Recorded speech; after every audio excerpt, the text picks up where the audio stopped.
Hello everyone, thank you for joining us on MNB World News Mongolia, where we bring you the latest stories and updates from across the nation and beyond. I'm Batsir Namshir. Our top stories for News Mongolia. Foreign ministers of Mongolia and Canada hold official talks. The 2024 state budget includes 1.2 billion MNT for LED lights at school crossings. Half of Mongolia is preparing for the challenges of severe winter weather. For the news, stay tuned.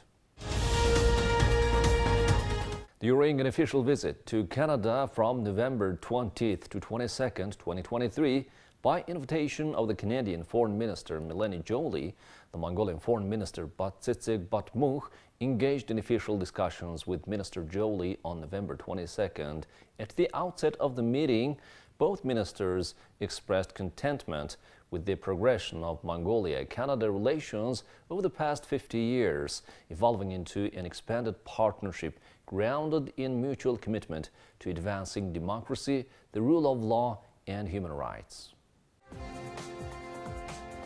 Foreign Minister Batsitsig underscored the significance of her official visit, occurring during the 50th anniversary of diplomatic ties, emphasizing Canada's pivotal role in Mongolia's peace-oriented, independent, and multi-faceted foreign policy, acknowledging the broadening political and security dialogue, a substantial increase in Canadian investment in Mongolia, and successful collaboration in areas such as sustainable resource management, civil service reform, good governance, and women's empowerment. Both sides praised the positive trajectory of their relationship. During the discussions, the ministers reached an agreement to elevate bilateral relations to a comprehensive partnership, aiming to foster prosperity in Mongolia and Canada and promote regional peace and stability. Minister Joly highlighted Mongolia as a democratic partner in the Indo-Pacific region, emphasizing shared perspectives, and commended Foreign Minister Batsitsig's efforts in advancing women's leadership and feminist foreign policy. The ministers deliberated on upcoming visits and activities for the following year, pledging to enhance trade and investment ties with a focus on the green economy, mining, environment, desertification, agriculture, agri-food, e-transition, and education, including the training of English teachers. Minister Batsitsig proposed concrete measures to ease travel conditions and enhance aviation's relations. Additionally, both parties exchanged views on current regional and international affairs, culminating in a joint declaration outlining the outcomes of the official talks. To enhance road safety near schools, the 2024 state budget includes a substantial budget of 1.2 billion MNT for the installation of LED lights at school pedestrian crossings. This strategic initiative is designed to provide well-lit and secure environments for students and pedestrians, mitigating potential risks associated with road crossings. The decision to allocate these funds in the 2024 state budget reflects an approach to addressing the public's safety concerns about school zones. It's ideal for illuminating pedestrian crossings, especially in the early morning and late afternoon when visibility tends to be lower. It was difficult to cross the road because vehicles wouldn't stop. I would wait until there were no cars on the road. The lighting makes it easier because cars stop to let people cross. We received requests from citizens and we researched installing LED lights in 102 locations. If possible, we'll try to increase the number of locations. The installation of LED lights near school crossings has several benefits for communities, such as enhanced visibility, accident prevention, and safety. Local authorities collaborated with community stakeholders to identify 102 high-traffic areas near schools where the installation of LED lighting would have the most significant impact. Mongolia finds itself on high alert as meteorological forecasts indicate a significant risk of severe winter cold, known locally as Dzod, affected 50% of the country. This forecast has prompted authorities and communities to take proactive measures to mitigate the impact on residents and livestock. Dzot is characterized by harsh winter conditions, including heavy snowfall and extremely cold temperatures, which pose a serious threat to Mongolia's pastoral way of life. Officials are warning the public that people choosing to travel to the countryside despite the looming threat of severe winter conditions are putting their health and safety at risk. We have cases of parents with babies traveling to the countryside, despite warnings, and putting the safety of their children at risk when their vehicle gets stuck. Sadly, this is a very common scenario. The affected regions cover vast expanses in the countryside, raising concerns about the well-being of livestock that are crucial to the livelihoods of many Mongolian families. Local authorities are working with state agencies to implement emergency preparedness plans, including providing additional livestock fodder and shelter to vulnerable areas. Herders should consider the temperature change and possible risks related to climate and weather conditions. There should be mitigation plans, such as putting livestock into economic turnover. Efforts are underway to disseminate information and guidelines to herding communities, advising them on best practices for protecting the livestock and preparing for the challenging winter ahead. Herders need to be informed on how to protect themselves from possible risks. I think private businesses and state organizations should promote Dzot resilience awareness among the herder population. Contingency plans are also being developed to address potential disruptions to transportation and infrastructure caused by heavy snowfall and extreme cold. Now let's take a look at the currency exchange rates provided by Mongol Bank.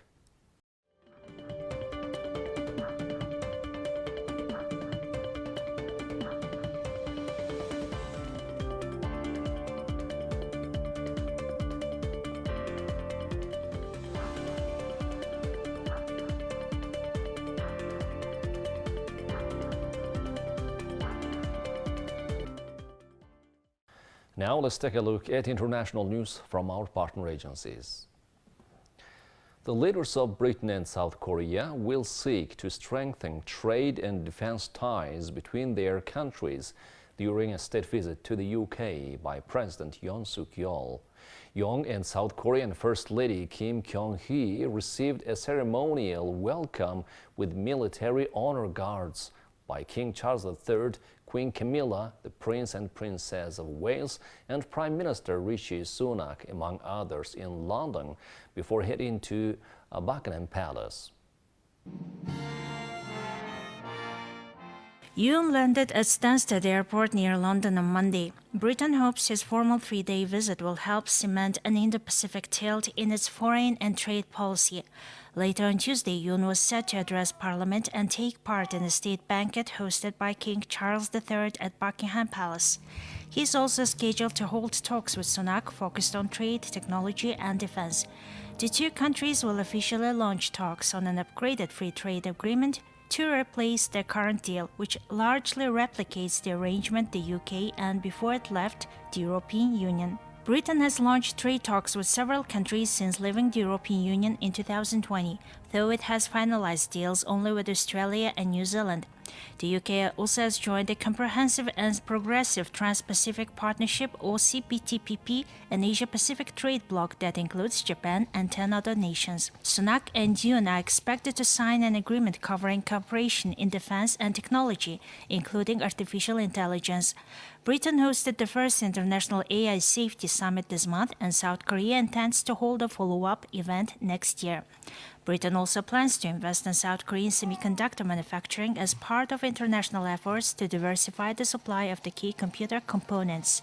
Many of the advanced chips are produced in Taiwan, and the coronavirus pandemic and an increasingly assertive China have heightened concerns about future supply. The two leaders are also set to boost defense cooperation, including joint naval patrols to enforce UN sanctions on North Korea. Recent outbreaks of violence in Kosovo are unacceptable and perpetrators must be brought to justice, NATO Secretary General Jens Stoltenberg said on Tuesday. Stoltenberg visited Bosnia and Kosovo on Monday. His trip reflects Western concerns over the stability of the volatile Balkan region that went through a series of wars in the 1990s. Violent incidents in May and September in Kosovo have further fueled fears of renewed clashes as the war rages in Ukraine. Western allies fear Russia could try to spur Balkan trouble to avert attention from its aggression. The two incidents in Kosovo prompted NATO to beef up its peacekeeping presence. Stoltenberg said in Kosovo on Monday that NATO will consider deploying additional peacekeeping troops. Stoltenberg also urged Serbia and Kosovo to engage constructively in European Union-mediated dialogue that is aimed at normalizing relations between the former war foes. I welcome the EU's latest proposals for the establishment of the accession of the Association of Serb majority municipalities in Kosovo. This would be a key step toward normalization of the relationships. I call on Belgrade and Pristina to engage constructively in the EU-facilitated dialogue. This is the only path to a lasting peace and stability. Any violation of the rule of law and killings of civilians is absolutely unacceptable. And as always, those responsible must be held accountable, regardless of who's the perpetrator or who is responsible. Because this is about upholding some core principles about the rule of law. Alexander Vučić, a pro-Russian politician, said there will be no association of Serbs, municipalities, and accused Kosovo Prime Minister Alban Kurti of standing in the way. Serbia does not recognize Kosovo's 2008 declaration of independence. Stoltenberg also called for increased cooperation with Serbia and resumption of joint military training exercises. He said NATO respects Serbia's decision to remain militarily neutral. Belgrade has maintained friendly relations with Russia and refused to join Western sanctions against Moscow, which has backed Serbia's bid to retain its claim over Kosovo. Relations between Serbia and its former province Kosovo have remained tense since the 1998-1999 war that left over 10,000 people killed. The conflict ended after NATO bombed Serbia in 1999 to end its crackdown against ethnic Albanian separatists. The European Union has reaffirmed its commitment to providing significant financial aid to the Palestinians following the conclusion of an investigation that found no evidence of funds being diverted to the militant group Hamas, as announced by the EU's executive branch on Tuesday. Initiated on October 9th, the review scrutinized the allocation of hundreds of millions of euros in development assistance intended to alleviate poverty among the Palestinian population. This investigation gained prominence just 2 days after Hamas engaged in hostilities in southern Israel. The divergent approaches of European Union member states toward Israel and the Palestinians have long been a point of contention, and the conflict in Gaza has further deepened these divisions. In the aftermath of the Hamas attack, some countries unilaterally suspended aid, citing the brutal nature of the assault, during which Hamas reportedly caused casualties in Israel and took approximately 240 individuals captive. The Commission has today published the results of the review of ongoing EU financial assistance for Palestine. As you may recall, the review was announced 2 days after the Hamas terrorist attack on Israel on 7th of October. So allow to summarize the most important findings. The review found no indications of EU money having directly or indirectly benefited the terrorist organization Hamas. The review found that the control system in place has worked. As a result, payment to Palestinian beneficiaries and UNRWA will continue without payment delays. Finally, for those projects in Gaza that are not feasible due to the war, the money will be reallocated to Gaza either as humanitarian or development aid.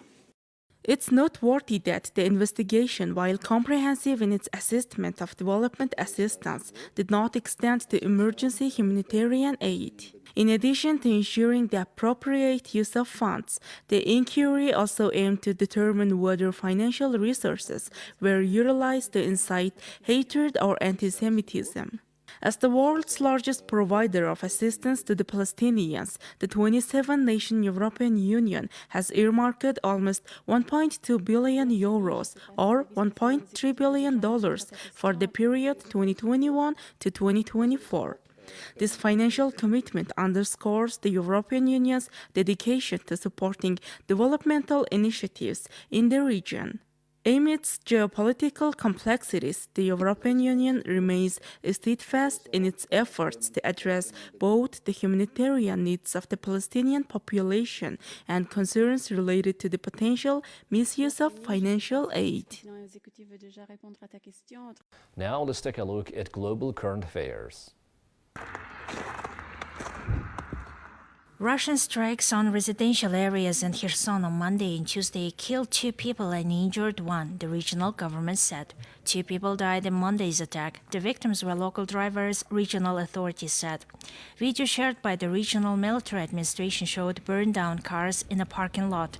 Tuesday's strike injured 1 person. Kherson has been the subject of almost daily strikes since the liberation from Russian occupation 1 year ago. Now let's take a look at the weather forecast for the world's major cities.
Well, that's all for today. Thank you for staying with us.